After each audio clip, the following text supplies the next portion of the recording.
¿Me escuchan?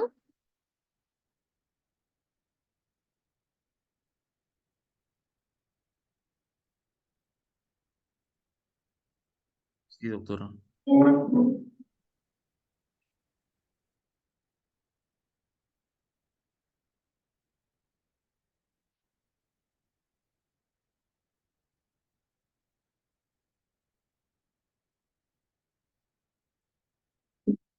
¿Empezamos ya?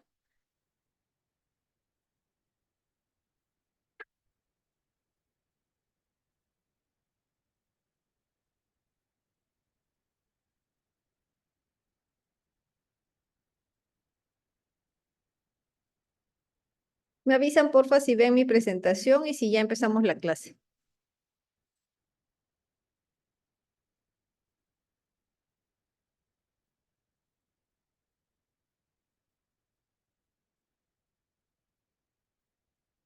Buenas tardes, doctora. Sí, sí se ve su presentación.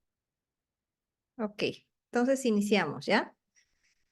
Bueno, buenas tardes con todos. Mi nombre es Adelisa Manrique. Soy dermatóloga del Hospital Revaliati. Hoy tenían una programación de otra clase, pero por motivos personales hemos hecho un cambio y hoy se va a dictar esta clase que es neoplasias dérmicas.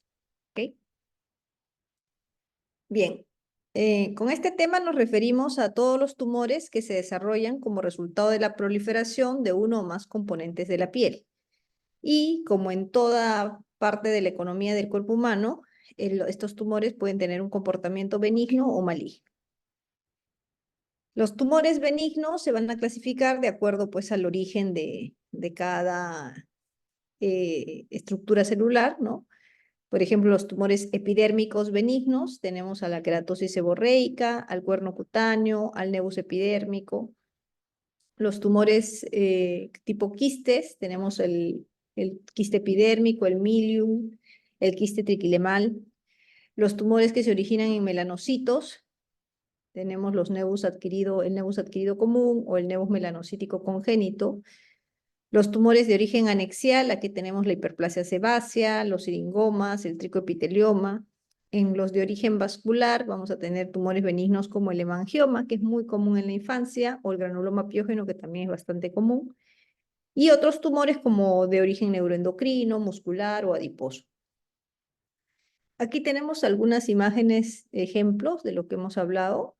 La queratosis seborreica la vamos a desarrollar un poquito más porque es uno de los tumores, es el tumor benigno más común y vamos a ver que hay distintos tipos. Luego el granuloma piógeno, como vemos en una palma, es un tumor benigno de origen vascular que suele salir en zonas sacrales, en los dedos, periunguiales o en los labios, usualmente en niños o en embarazadas. El cuerno cutáneo, ¿no? Que es una proliferación de queratina, ¿no? Que da ese aspecto de cuerno y que en la base pues, puede tener una queratosis seborreica, una actínica, una verruga o hasta un carcinoma epidermoide. Los nevos, que también vienen a ser proliferaciones de la célula névica y por lo tanto también son considerados neoplasias. El hemangioma infantil, que lo vemos desde los primeros días de vida en los niñitos, y que es un tumor de origen vascular también de origen benigno, y las distintas variedades de quistes que también podemos tener considerados en la clasificación. La queratosis seborreica es la neoplasia benigna más común, aparece en la cuarta década de la vida, pueden ser solitarias, pueden ser múltiples, tienden a ser pigmentadas con una superficie verrucosa, aterciopelada o rugosa, no afectan nunca las mucosas, no afectan las palmas, no afectan las plantas y su importancia en poder identificarlas es que pueden simular neoplasias melanocíticas, pueden simular un melanoma, como las que vemos aquí abajo, ¿no? Entonces, de ahí a obtener la experiencia evaluando estas lesiones para poder diferenciarlas, identificarlas y diferenciarlas. Y en cuanto a tratamiento, los tratamientos son simplemente por estética, eh, destructivos de la lesión. Se puede utilizar crioterapia, electrofulguración, afeitado de la lesión también. En realidad el tratamiento, como mencionamos, es más una cuestión estética y no requieren tratamiento, ¿no? En sí. Luego tenemos a los tumores malignos. Dentro de los tumores malignos tenemos el más común, que es el cáncer de piel no melanoma, que incluye el carcinoma vasocelular y el carcinoma epidermoide. Luego tenemos el melanoma, que es de origen de células névicas, como hemos dicho. Y luego tenemos tumores linfoproliferativos, como los linfomas TOB, de origen vascular, como los angiosarcomas o el sarcoma de Kaposi, de otros orígenes a distancia, como las metástasis cutáneas, que pueden ser de mama, pulmón, dentro de las más frecuentes, y de otros tejidos, como tejido anexial, muscular o adiposo, que también pueden dar neoplasias malignas. Vamos a revisar algunas lesiones premalignas, no pigmentarias, como la queratosis actínica o la queratosis senil. Y vamos a revisar también el cáncer de piel no melanoma, el melanoma y algunos linfomas, pero tenemos seminario de linfomas, por eso es que la revisión de linfomas va a ser más pequeña. Bien, hablemos un poquito de las longitudes de onda de la radiación ultravioleta, ¿no? Del espectro solar pues, en sí mismo. El espectro solar tiene los rayos ultravioletas, A, B, C, la luz visible y los rayos infrarrojos. ¿Por qué lo mencionamos? Porque cuando hablamos de cáncer de piel no melanoma y melanoma, es la radiación solar o el espectro solar de la luz, la luz solar la que va a estar como el principal factor acá desencadenante, ¿no? Como vemos aquí, la luz ultravioleta puede afectar distintas partes de las capas de la piel, ¿no? Como la UVB llegar hasta el epidermis, la UVA llegar a la dermis, y vemos que la luz visible puede afectar todas las capas de la piel, ¿no? Entonces, característicamente se ha descrito que la UVA es uno de los factores más importantes en la producción de cáncer de piel, tanto melanoma como no melanoma. Y el otro factor importante es la protección natural de cada persona. Aquí entra los fototipos descritos por Fitzpatrick, que va desde el 1 hasta el 6, ¿no? Donde 1 es la piel, por así decirlo, más débil, entre comillas. Es una piel que siempre se quema, que nunca se broncea, usualmente una persona de tez muy clara, con ojos y pelo muy claro. El 1 y el 2 y hasta el 3 son personas que usualmente no se queman, se queman, pero no se broncean, ¿no? Y a partir del fototipo 4, 5 y 6, pues van a ser pieles con mucha más resistencia a la radiación, requieren mucho más tiempo de exposición para que se produzca una quemadura solar y se broncean más bien con frecuencia, ¿no? Nuestra población latina, nuestra población en Perú, usualmente son fototipos 4, 5, ¿no? Tenemos ese factor de protección natural. Sin embargo, la variedad racial que tenemos ahora en nuestro país y en general la variedad está en todo el mundo, ¿no? Por lo tanto, tenemos también pacientes con fototipos 1, 2, 6, y de acuerdo al fototipo es que nosotros vamos a plantear cuál es el riesgo que tiene el paciente para producir ciertos tipos de cánceres, ¿no? La lesión premaligna que vamos a hablar es la queratosis solar, actínica o senil. Se le va a ver como una lesión rugosa, puede ser múltiple o localizada y se ve en las zonas fotoexpuestas, ¿no? Vamos a verlo, hoy día hemos visto en la práctica lesiones en el rostro principalmente, dorso de manos, que son partes que no debemos dejar de examinar en nuestros pacientes. Si el paciente es varón, usualmente que sufre calvicie, pues en el cuero cabelludo también es muy frecuente presentar, ¿no? No vamos a ver estas lesiones aisladas, sino las vamos a ver asociadas a otras lesiones por fotodaño, manchas, arrugas, léntigos, etc. Cuando hacemos la biopsia de estas lesiones, porque a veces tenemos dudas si estamos o no frente a una queratosis solar o esto ya se transforma en un carcinoma epidermoide, la biopsia nos va a mostrar una epidermis hiperqueratósica que va a tener infiltrado de linfocitos, de células plasmáticas y de eosinófilos. En promedio, el 10% de estas lesiones se van a transformar en un carcinoma epidermoide.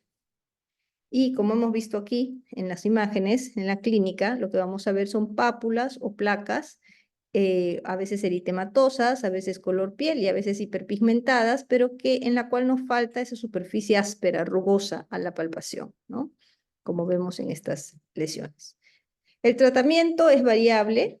Lo que más utilizamos si son lesiones aisladas es la crioterapia, que es el uso de un producto como es el nitrógeno líquido para producir una quemadura en frío, ¿no?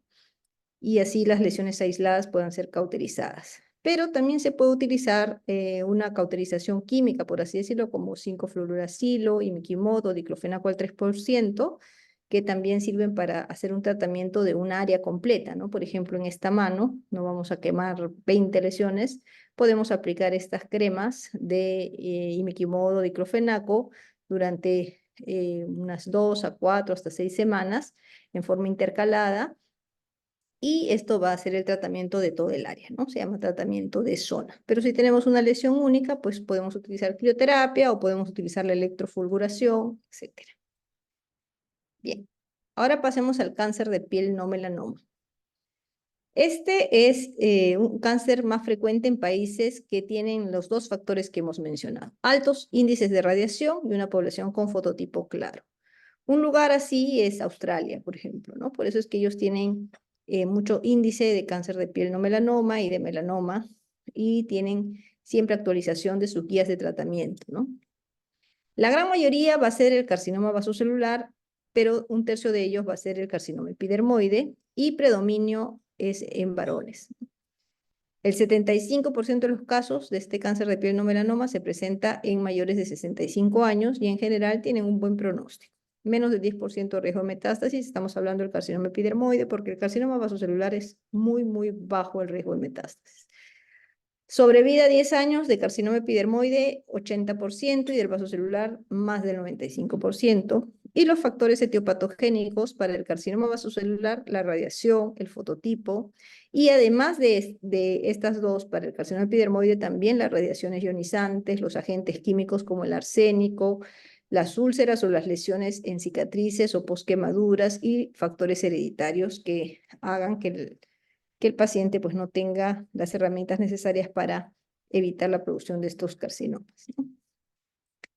El carcinoma vasocelular es el más frecuente en humanos. La localización exclusiva en piel, este no afecta mucosas, salvo que sea por continuidad. Existen varias formas clínicas, pero las más frecuentes son la variedad nodular y la variedad superficial. Y hay zonas que se consideran de localización de alto riesgo, como la zona nasogeniana, la zona nasal, periocular, las orejas y el cuero cabelludo. Si hacemos una biopsia, lo que vamos a ver es, típicamente son los nidos de células basaloides rodeados de un área de luz o un área que se llama cleft. Y los tratamientos incluyen la extirpación quirúrgica con un margen mínimo de 3-4 milímetros, criocirugía, curetaje o electrodesecación. Aquí algunas variedades, ¿no? Esta, por ejemplo, es una variedad superficial, placa eritematosa o eritematoescamosa.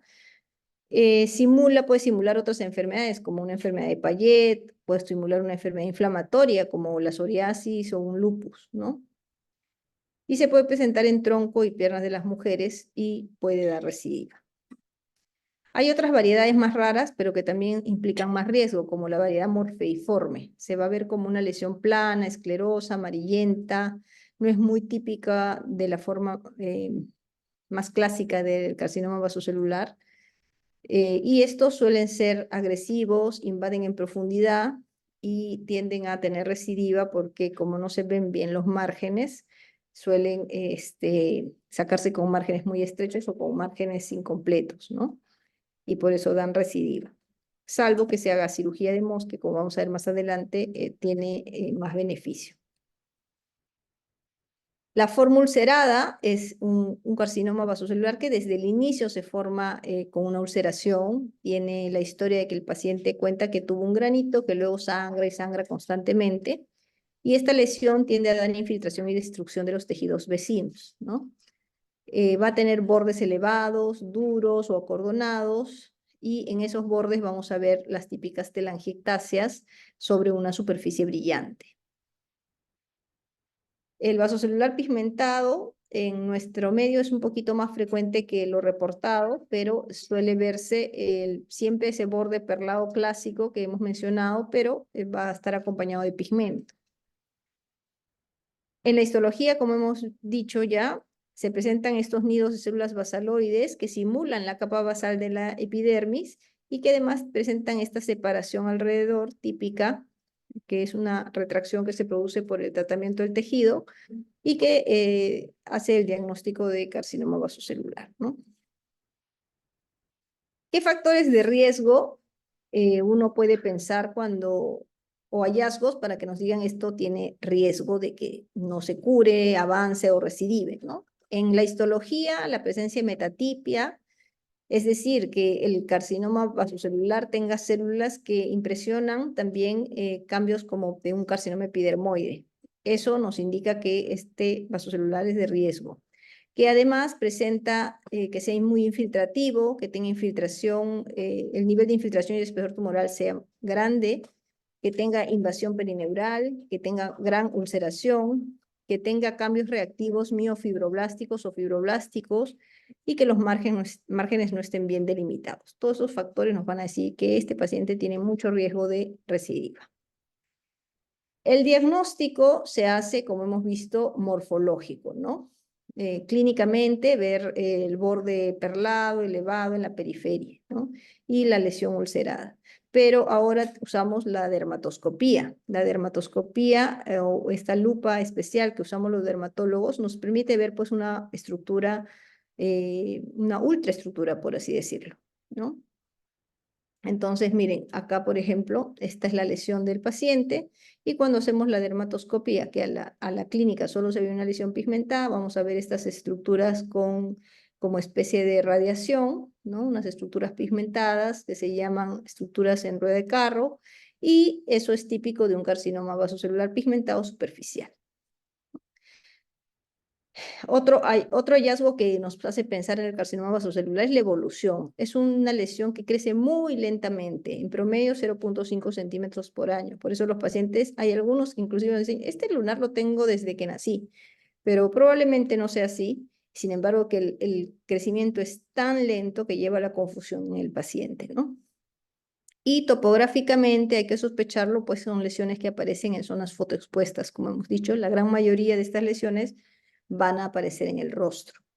Obviamente, a pesar de hacer todos los esfuerzos con la dermatoscopía, la clínica siempre es necesario confirmar con un estudio histológico porque el tratamiento quirúrgico a veces implica cicatrización o dejar pues cicatrices un poco grandes que hay que tener la certeza para poderle ofrecer al paciente la cirugía como tratamiento, ¿no?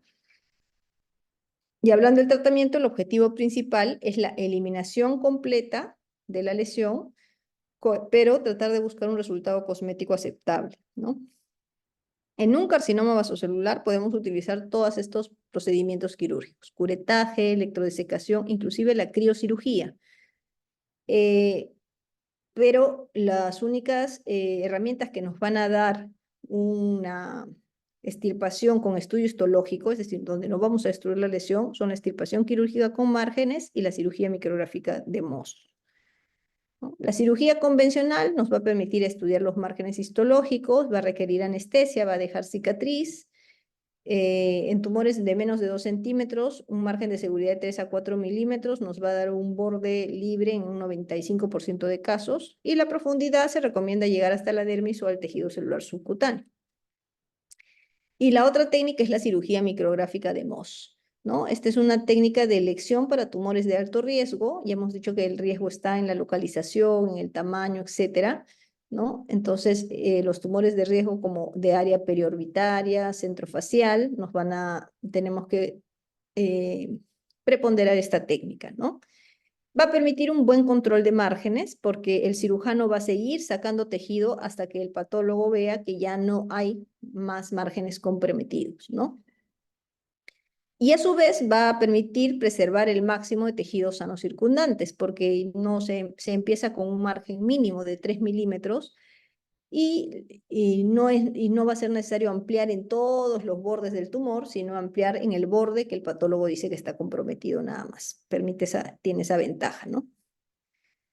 Lo otro es que hay que hacer una resección en capas horizontales, es decir, no es un corte en profundidad, sino un poco biselado y permite el examen histológico del 100% de los márgenes, a diferencia de la cirugía convencional donde se muestrean los márgenes para decidir si están libres o no. En este estudio, todo el margen es observado.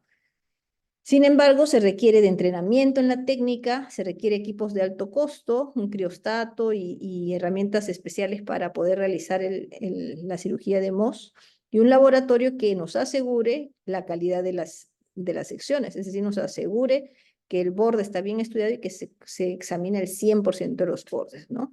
Y la otra desventaja de esta técnica es que es larga, ¿no? Es una técnica larga que puede durar, como dice ahí, 3 a 5 horas porque mientras el paciente se hace la primera extirpación y se manda el primer análisis, pues toma tiempo hacer el tratamiento del tejido y el estudio del mismo, ¿no? Y el paciente tiene que quedarse en espera con el área operatoria abierta hasta decidir una nueva, hacer si se cierra o se continúa extirpando más tejido, ¿no?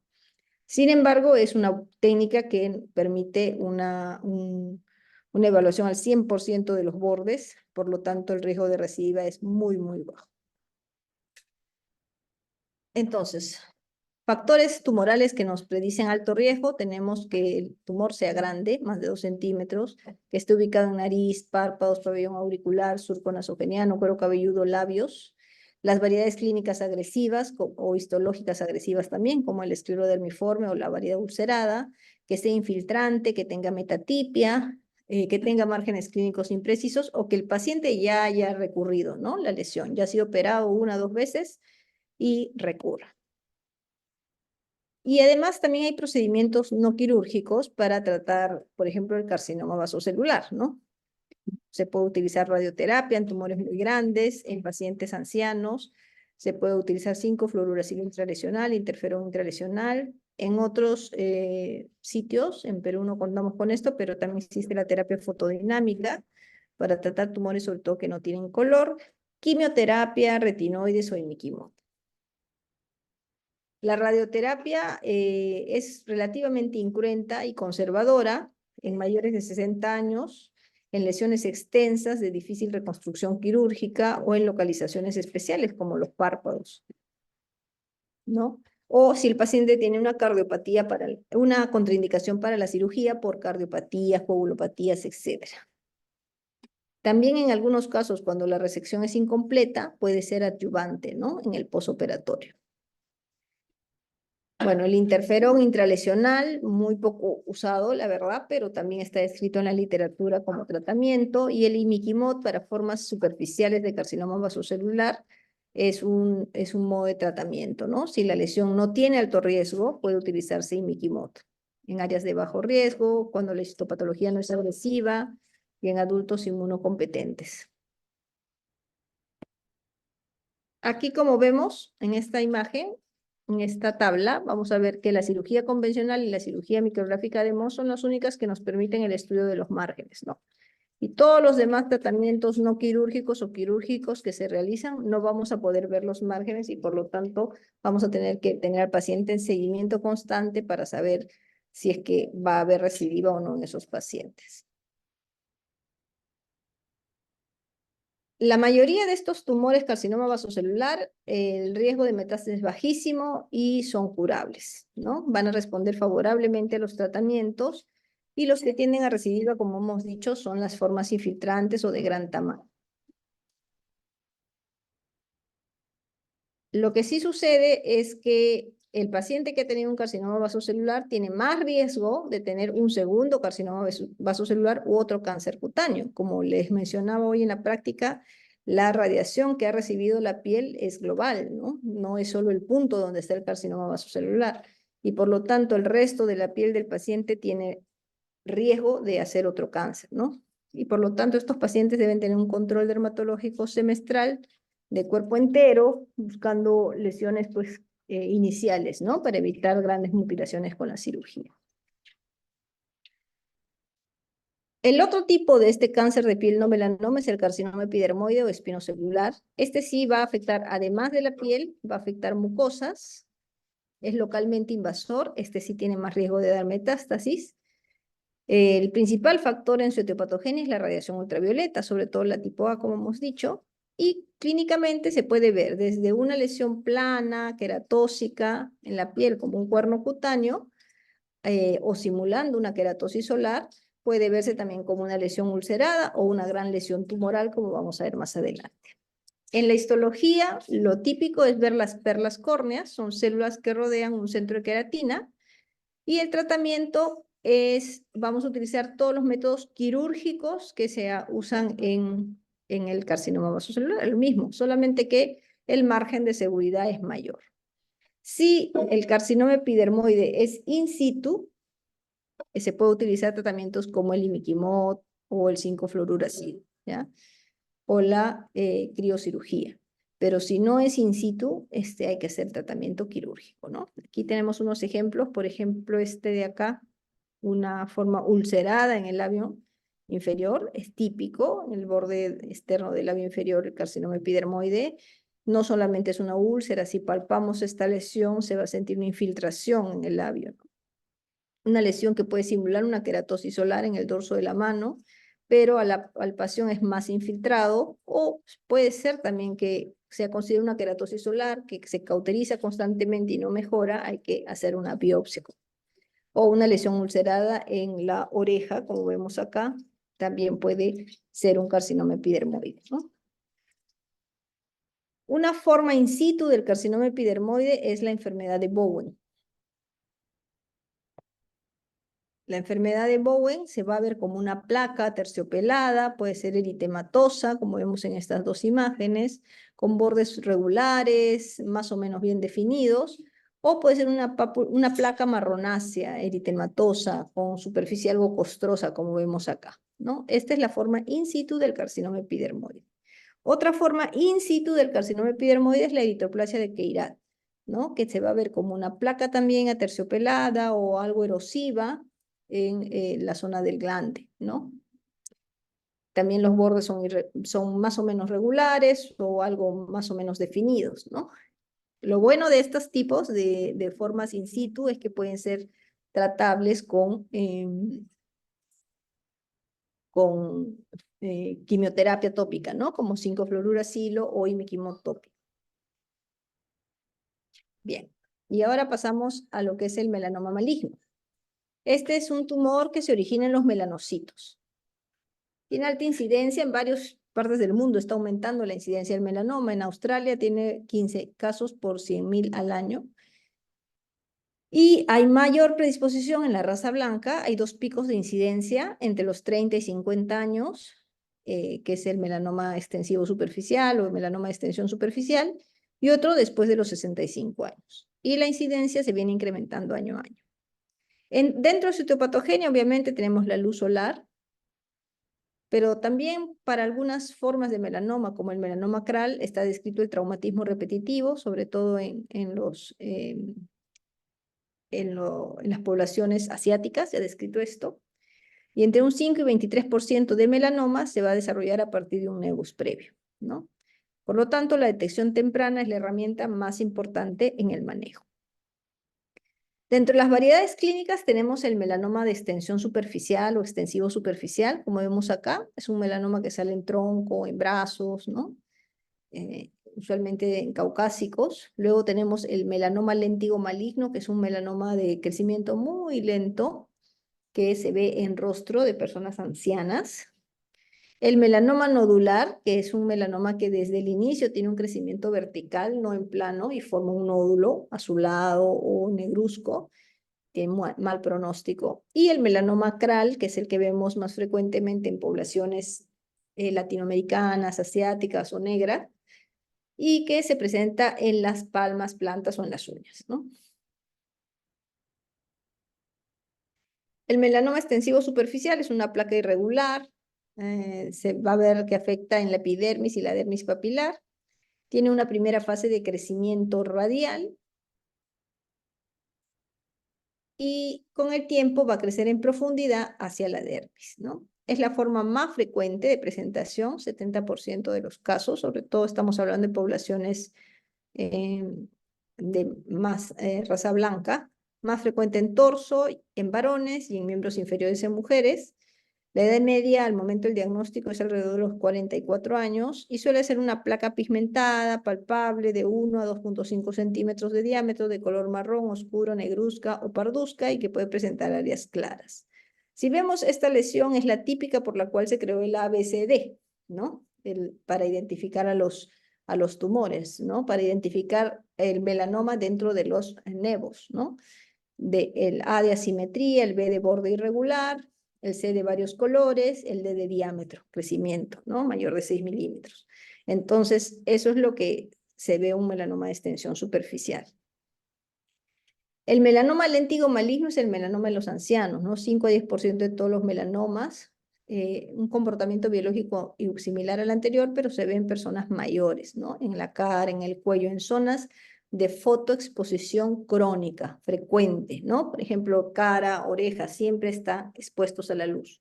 El anterior, el melanoma de extensión superficial, se ve en zonas de fotoexposición intermitente intensa, los que de niños se han insolado el tronco o de adolescentes, de jóvenes se han tenido insolaciones en las piernas, ahí es donde se aumenta el riesgo de melanoma de extensión superficial, ¿no? En cambio, el melanoma léntigo maligno, su crecimiento es lento y su pronóstico es relativamente bueno. Como tiene un muy lento crecimiento, se hace la extirpación quirúrgica antes de que invada en forma vertical y, bueno, el pronóstico mejora. A diferencia del melanoma de tipo nodular, que tiene una corta fase de crecimiento radial, ¿no? Y por lo tanto no hay ausencia de respuesta celular aquí, por lo tanto es un crecimiento rápido con invasión a la dermis desde el inicio, ¿no? Esta es frecuente también esta forma de presentación. No suele asentar sobre lesiones previas y aparece en cualquier localización. Puede ser acral nodular, también puede ser acral nodular. Puede ser nodular sin color, también puede ser nodular amelanótico. Pero suelen ser bien delimitados y de color negro azulado, lo más frecuente, y el pronóstico no es bueno, ¿no? El pronóstico es malo en este tipo de melanomas. El melanoma acral puede iniciar como una mácula, como una pigmentación irregular en diversos tonos con extensión periférica y después suele volverse infiltrada, queratóxica, con lesiones elevadas o vegetantes, ¿no? ¿Qué va a afectar el melanoma acral? Las zonas acrales, las palmas, las plantas, debajo de las uñas, ¿no? Como vemos en estas imágenes, y es uno de los melanomas que más frecuentemente vemos en nuestro medio, ¿no? Se presenta en poblaciones más oscuras, fototipos 3, 4, 5, 6, y más frecuente es que se presente en miembros inferiores. Luego sigue cabeza y cuello y extremidades superiores y tronco. A nosotros, más en los reportes que hay de acá de Instituto Neoplásicas, las extremidades inferiores es la zona más frecuente, ¿no? Y se cree que es debido a la forma acral en que se presenta el melanoma, ¿no? Estos son casos del hospital, por ejemplo, acá un melanoma acral subungueal, ¿no? Inicia como una melanoniquia y luego se va extendiendo. Pacientes mayores que usualmente no se revisan los pies, que no se cortan las uñas, o lesiones como esta, que empieza subungueal y tratado mucho tiempo como micosis, luego como verruga, sin llegar a un diagnóstico hasta que es un poco tarde, ¿no? Este paciente también es del hospital, ¿no?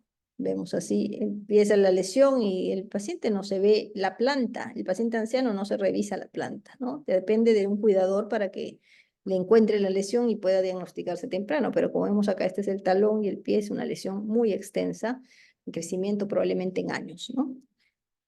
Entonces, en la piel subungueal, plantar y palmar son zonas de poca exposición a la luz ultravioleta, ¿no? Tienen una capa gruesa del estrato córneo. Entonces, es muy poco probable que la radiación ultravioleta desempeñe una función en su patogenia. Y cuando ya esta lesión presenta síntomas, como les digo, es una lesión asintomática y el paciente ni se la ve, pero cuando ya presenta prurito, ulceración, sangrado, ya son signos de que hay un melanoma tardío, ¿no? Por estos casos en los que no se ha visto que la radiación ultravioleta no tendría mucha importancia o impacto, se investiga lo que es el traumatismo continuo repetitivo o el traumatismo único, ¿no? Y efectivamente en nuestros pacientes hemos tenido casos que han mencionado que les mordió una rata y desde ahí se empezó a pigmentar, otros casos que se les metió un clavo y desde ahí empezó la pigmentación. Y los reportes en países asiáticos dicen que alrededor del 30% de los pacientes con melanoma acral reportan algún tipo de trauma, ¿no? O repetitivo continuo o único. De ahí esa teoría de que podría ser un factor etiopatogénico.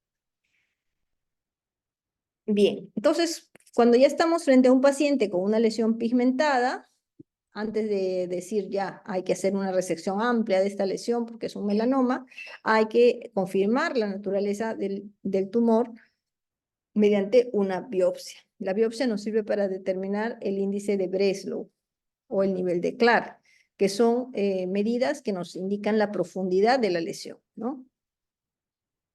Ahí el patólogo nos va a informar también si hay difusión linfática o invasión perineural. Y también parte del estudio es, de acuerdo al Breslow que tengamos, identificar si el paciente tiene compromiso linfático o en otras áreas del cuerpo. Aquí tenemos los niveles de Clark, ¿no? Los niveles de Clark se utilizaban antes como pronóstico.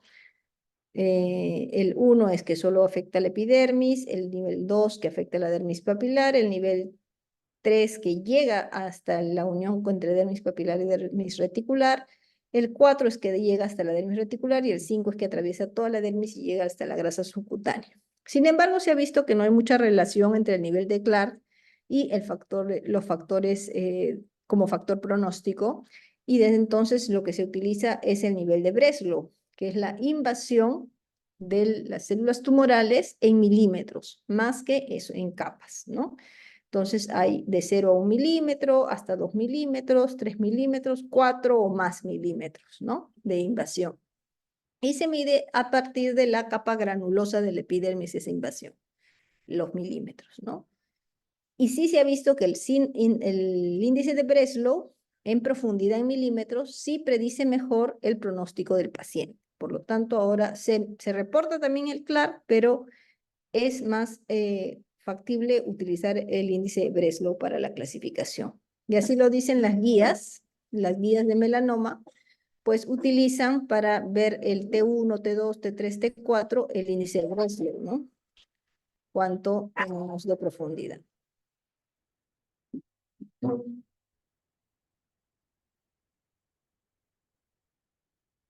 Y si está presente o no la ulceración. En estas guías también se puede ver el N, ¿no? Como en todas las guías, el TNM. En el N vamos a ver la infiltración de los ganglios linfáticos, si están presentes o no. Y el M de acuerdo a la metástasis a nivel de piel o de otros órganos a distancia, para también clasificar al paciente, ¿no?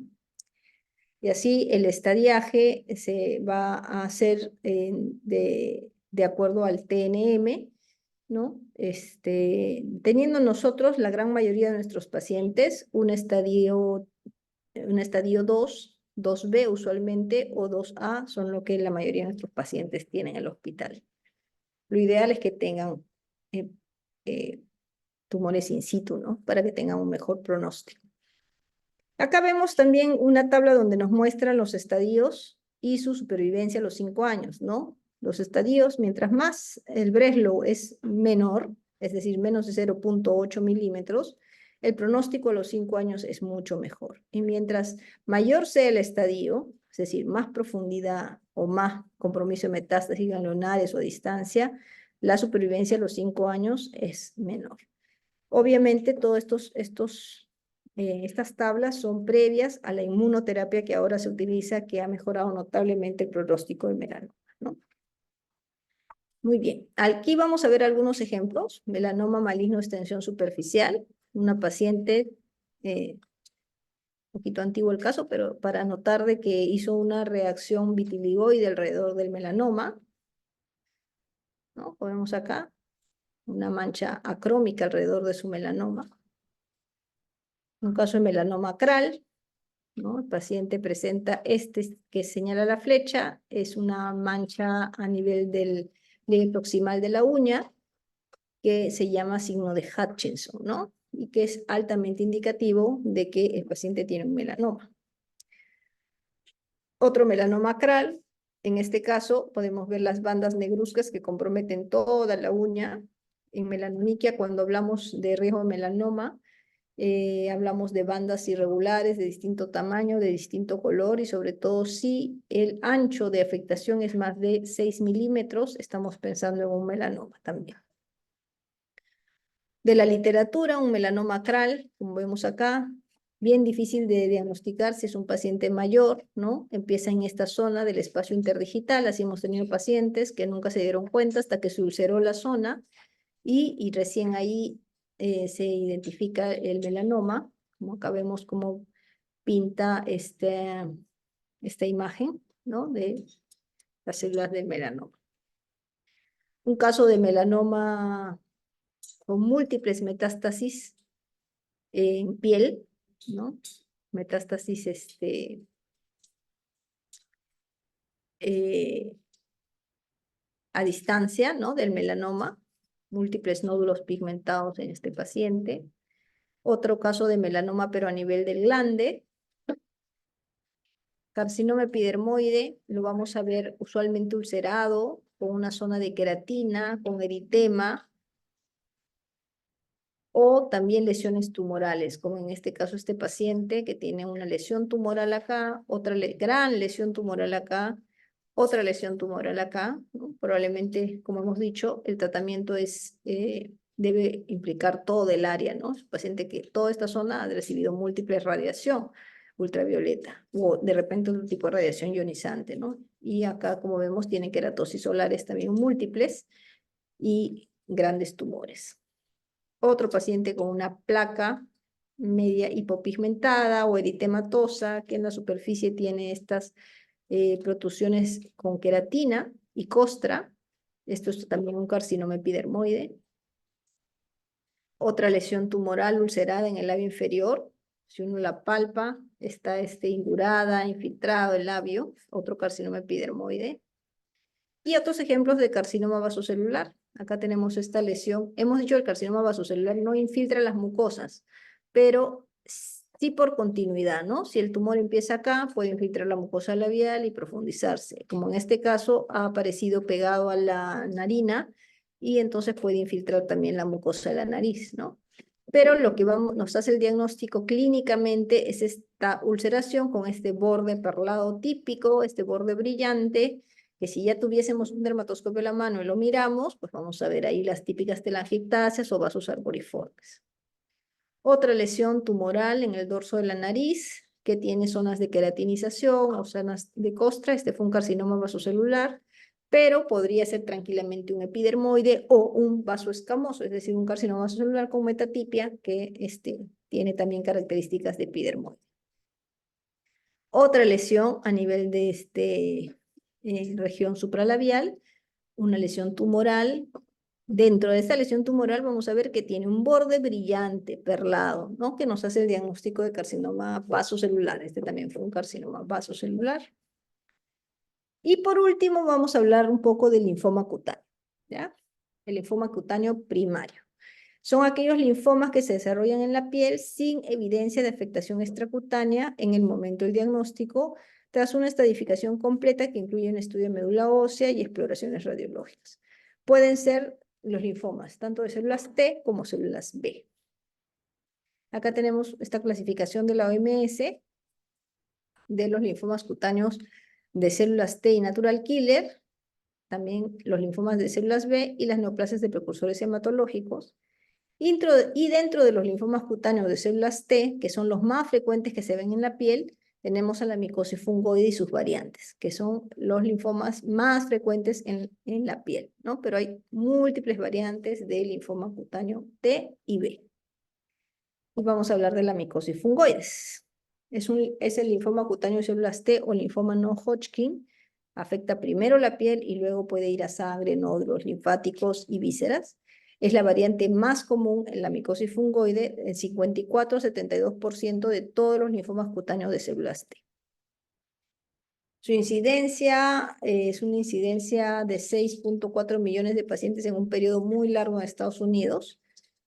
Es más frecuente en negros que en blancos y que en asiáticos, y la edad promedio es alrededor de los 60 años.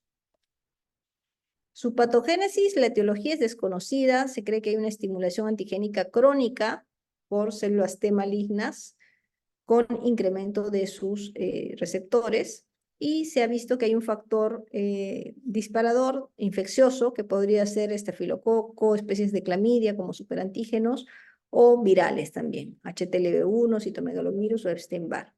Y se ha estudiado también defectos en las vías de apoptosis de estas células proneoplásicas, ¿no? El curso es indolente porque son lesiones muy sutiles, pueden ser lesiones tipo manchas sutiles en los glúteos, el paciente no pica y el paciente no se da cuenta durante mucho tiempo, o inclusive puede ser subtratado o mal diagnosticado como tiñas, como eczemas, como psoriasis, lo que lleva a un retraso del diagnóstico en promedio de alrededor de 7 años. Tiene fases esta enfermedad. Una primera fase que va a ser de parches o manchas, que puede o no tener prurito. Luego viene una fase en placas, donde ya va a haber infiltración cutánea, una fase tumoral y puede o no progresar a la eritroderma. La fase en manchas o placas, va a haber manchas entre 1 a 5 centímetros, ovoides o policíclicas, puede ser generalizada o localizada. Hay pacientes que solo tienen las piernas, solo en los glúteos, o puede también ser generalizada. En las mujeres se afecta el abdomen bajo, las nalgas, los muslos, las mamas, y pueden tener una superficie atrófica o poiquilodérmica, que se le llama, ¿no?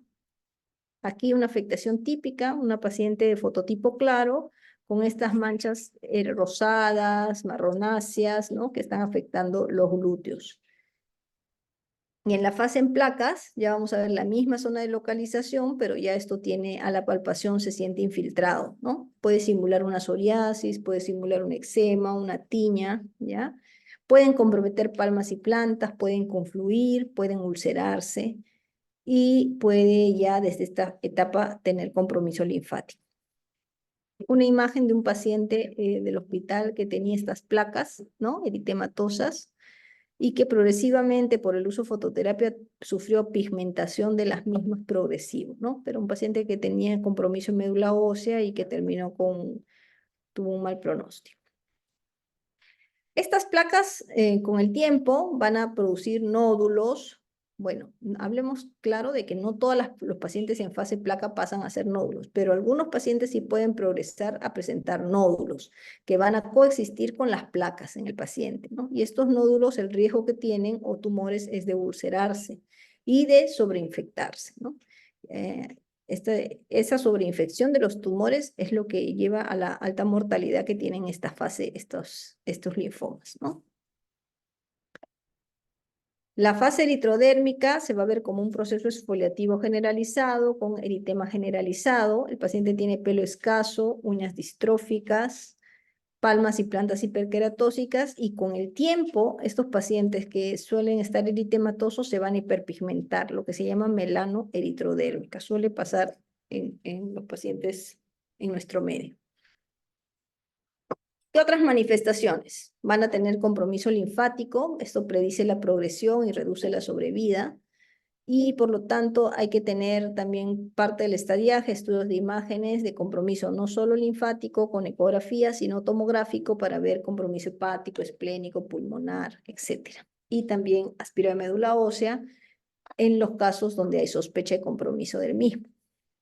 En la histología también va a variar como la clínica, ¿no? Si hacemos la biopsia en un estadio temprano como parche o placa, lo que vamos a ver es un patrón liquenoide con un infiltrado linfocitario atípico a nivel de la dermis o de la unión dermoepidérmica, y típicamente se va a ver lo que se llama epidermotrofismo de linfocitos, que es este ingreso de los linfocitos en fila india, como dicen, y que van a ser nidos de linfocitos neoplásicos en la epidermis, ¿no?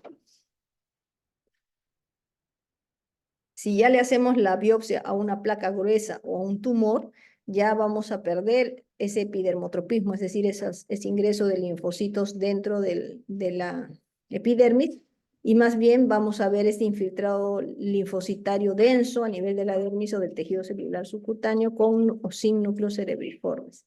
Y nos es útil la inmunistoquímica, donde va a haber un CD4 positivo con pérdida de CD6, CD7 y CD26. El tratamiento al inicio, en las primeras fases, T1, T2, es con corticoides tópicos potentes como el clobetasol, o también con quimioterapia tópica, ¿no? Carmustina, mostaza nitrogenada. También en estas fases es importante la terapia ultravioleta. Acá sí vamos a utilizar radiación ultravioleta para el tratamiento, ¿no? Sobre todo VB-NB, y tiene un alta porcentaje de respuesta de resolución en el estadio en placas o parches. También se puede utilizar retinoides tópicos como complemento o retinoides sistémicos, como la citretina.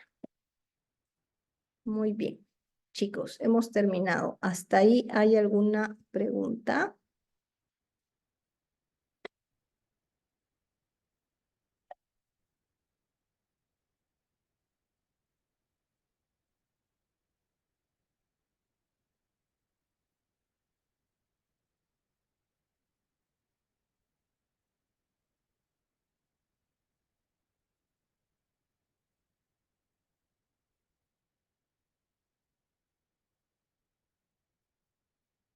¿Todo claro? Todo está claro, doctora. Doctora. Ok, muchas gracias. Entonces damos por terminada la clase y nos vemos en las prácticas y en los seminarios. Hasta luego. Hasta luego, doctora.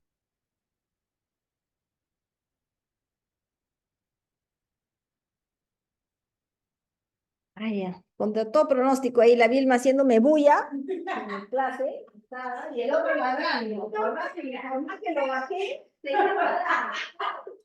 Doctora, pero si me hubieran dicho antes, ¿sabes qué? Voy a subir a decir que me estabas y por eso lo bajé, porque te estaba... No, no, para no ser muy me hubiera dicho, mejor termina acá, después te vas arriba a ser último. Cosa que ya te molesta, y encima tú también.